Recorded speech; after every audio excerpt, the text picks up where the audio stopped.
فرماتا ہے. تو ہمیں کرنا کیا ہے؟ ہمیں کرنا یہ ہے جہاں ایک طرف ہم اللہ رب العزت سے اس کی ذات کا سوال کریں، اس کی رحمت اور اس کے فضل کا سوال کریں، وہاں دوسری طرف جن اشخاص کا میں نے ذکر کیا ہے ان سے اپنے حق میں دعائیں کروائیں بھی. کیونکہ نبی علیہ الصلوۃ والسلام آپ نے فرمایا کہ جب یہ مومن اپنے مومن بھائی کے لیے دعا کرتا ہے تو اللہ رب العزت اس کی دعا کو رد نہیں فرماتے، ضرور بضرور قبول فرماتے ہیں. پھر دوسری بات، جہاں ایک طرف ہم یہ طریقہ اپنائیں کہ دوسرے مومن سے اپنے لیے دعا کرائیں، وہاں دوسری طرف ہمیں اپنی زبان سے دوسروں کے لیے دعا مانگنی چاہیے. کیونکہ حضور نے یہ بھی فرمایا کہ جب کوئی مومن دوسرے مومن کے لیے دعا مانگتا ہے تو اللہ کی جناب سے ایک فرشتہ آ کر اس کے دائیں جانب کھڑا ہوتا ہے اور کھڑے ہو کر کہتا ہے آمین، اے میرے رب تو اس کے حق میں بھی قبول فرما. یعنی وہ دوسرے کے لیے دعا کر رہا ہوتا ہے لیکن قبول اس کے اپنے حق میں ہو رہی ہوتی ہے. تو جو بھی معاملہ ہو اس کا طریقہ یہ ہوگا اپنے بزرگوں سے، اپنے والدین سے، اپنی والدہ سے ان لمحات میں رو کر خدمت کر کے ان کو راضی کر کے ان سے دعائیں حاصل کریں،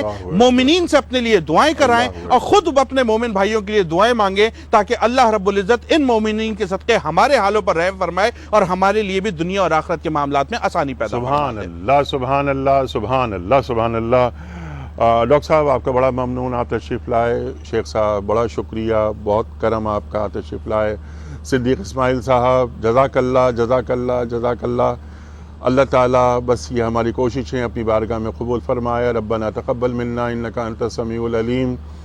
قاری صاحب آپ کا بڑا ممنون. خواتین و حضرات کی دعا یہ بڑا بہت اہم موضوع، ہمارے معزز علماء اللہ انہیں سلامت رکھے تشریف لاتے ہیں اور ہمیں دین سمجھا دیتے ہیں.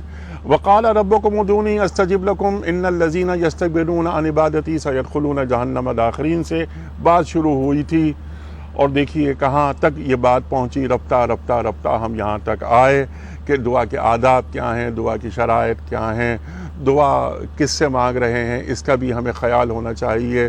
اور ہماری دعا کے جو ہمارا جو کانٹینٹ ہے دعا میں کیا کیا چیزیں مانگنی چاہیے. چند دنیاوی چیزیں مانگ لی کہ دعا پوری ہو گئی نہیں. ایک اور مجھے بخاری کی وہ حدیث یاد آئی مفتی صاحب کہ اللہم فقہنی فی الدین. یہ بھی اللہ تعالیٰ نے دعا سکھا دی کہ اے اللہ تو مجھے دین کی سمجھ عطا کر. تو ہم اپنی دعاؤں میں کن کن چیزوں کو شامل رکھ رہے ہیں؟ خواتین و حضرات، گھر کا ماحول دعائیہ کیسے بنایا جا سکتا ہے؟ اپنے بچوں کو دعا مانگنا کیسے سکھایا جا سکتا ہے؟ کیا ہم ایسا ماحول گھر پہ تشکیل کر رہے ہیں؟ اگر نہیں کر رہے تو سوچنا چاہیے. الدعاء مخ العبادہ، الدعاء هو العبادہ. دعا عبادت کا مغز ہے اور دعا عبادت ہے.